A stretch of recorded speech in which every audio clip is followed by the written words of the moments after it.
Hello everyone, my name is Nadia and welcome to my first video on the wireless communication and network convergence series I'm doing for my class. For this video, we will discuss next generation network or NGN overview.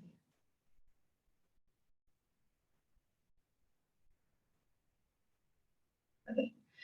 What is NGN? NGN is short for Next Generation Network. It is a packet-based network that is able to cater to telecommunication services while making use of both the multiple broadbands and quality of service-enabled transport technologies.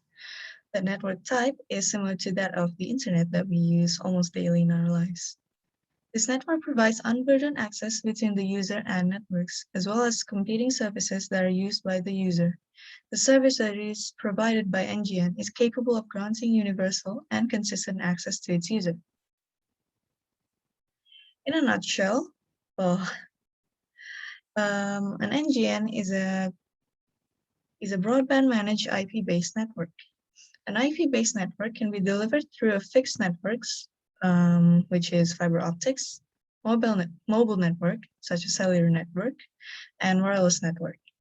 The combination of services that are provided in one physical network in an NGN is divided virtually, which is all because every provider only uses one singular fiber optic cable. To differentiate all the different services and its quality when only using one cable is through quality of service management.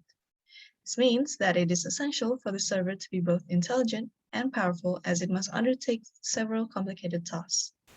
The server must check every packet that is passed through the network and classify it depending on its content,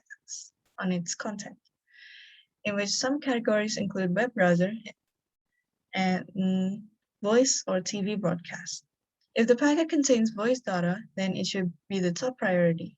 The web browser will be the second priority, and finally, the TV broadcast will be the lowest priority. NGN has three main principles: open architecture, independent provisioning, and multiplicity. The open architecture of NGN allows the network to support service aspects such as service creation, service updating, and incorporation of service logic provisions. In addition, enhanced security and protection are some of the perks that come up with the open architecture principle of NGN. When using an NGN system, one can easily classify users, networks, and service providers. An example of this is when a user orders a service from a service provider such as Gojek, Grab, or Amazon. The user's order information will be sent through the network provider such as Telkomsel, Indosat, or AT&T and arrive at the service provider. The service provider will then respond back to the user through the network provider. Now, the second principle is independent provisioning. It is essential that the service provision process is separated from the network operation by using distributed open control mechanism. And the final principle is multiplicity. Multiplicity is the ability for service providers to expand. An example of this is the service provider known as First Media. First Media uses fiber optics with a large bandwidth that is divided at its station and is near in distance to the subscriber. This connection can be classified as multiplexing, as the network is sourced from one network and are then dispersed into multiple different networks. NGN has a variety of different features, which you can see here in the PowerPoint.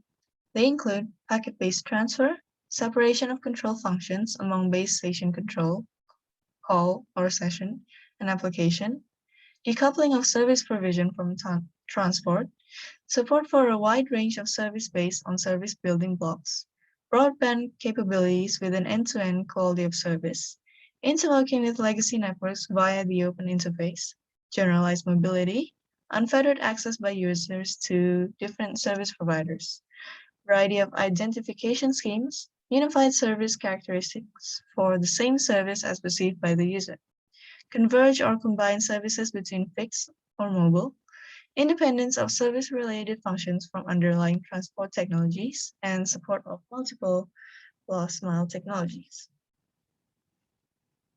Next is the concept of the capabilities of the networks as reusable building blocks for service and applications. This includes both the external service and internal services, which we can separate.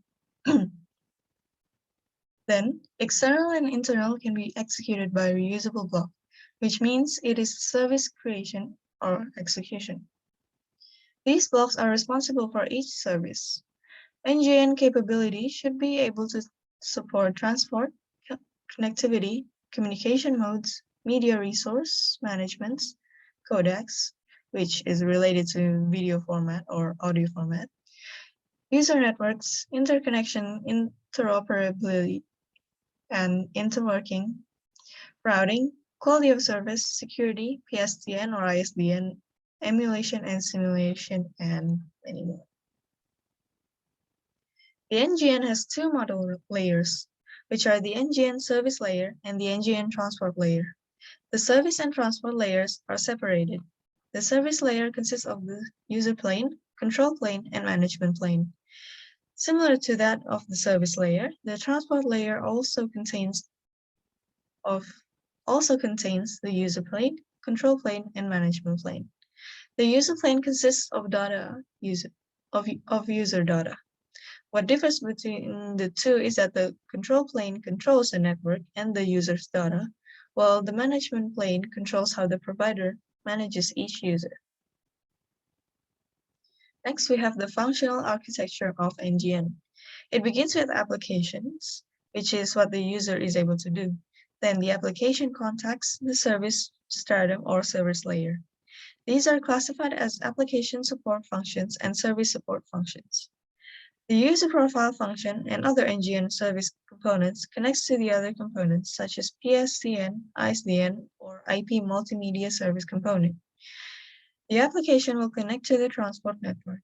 The transport network consists of the user profile function as well as the resource and admission control functions that controls the user. Now, here we have the impacts of NGN architecture. On the left side is considered to be the old network. And later on in the NGN era, all of them are combined into an IP-based network and are transported by fiber optics. The old network, which you can see on the left, is very complicated, where there are many connections that exist within the network. When using NGN, it is much simpler. It consists of a server, which is the blue blocks, the distributed server, LEX or GW layer, and the server close to the user. That is all for today. Tune in next week where I will discuss NGN policy challenges. Thank you very much and have a good day.